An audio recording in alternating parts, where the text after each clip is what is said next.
நம்ம லைஃப்பில் நம்ம நிறைய ஸ்டேஜஸ் தாண்டி வந்திருப்போம். ஆனால் இந்த ஸ்டேஜ் வந்து எனக்கு ரொம்பவே டிஃப்ரெண்ட்டான ஒரு ஃபேஸ். ஆமாம், என் பொண்ணோட ஸ்கூல் பேரண்ட்ஸ் மீட்டிங்.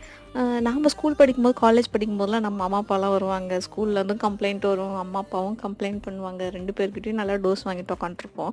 ஆனால் இப்போ இங்கே போயிட்டு நான் வந்து அப்படியே லிட்ரலாக நான் வந்து பிளாங்க் ஆகிட்டேன்.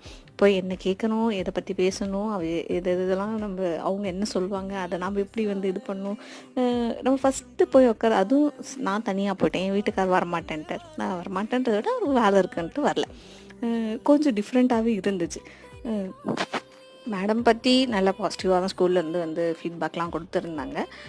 அது ரொம்ப ஹாப்பி. நம்ம பேரண்ட் ஆனதுக்கப்புறம் நம்ம வந்து நிறைய பார்த்துருப்போம்.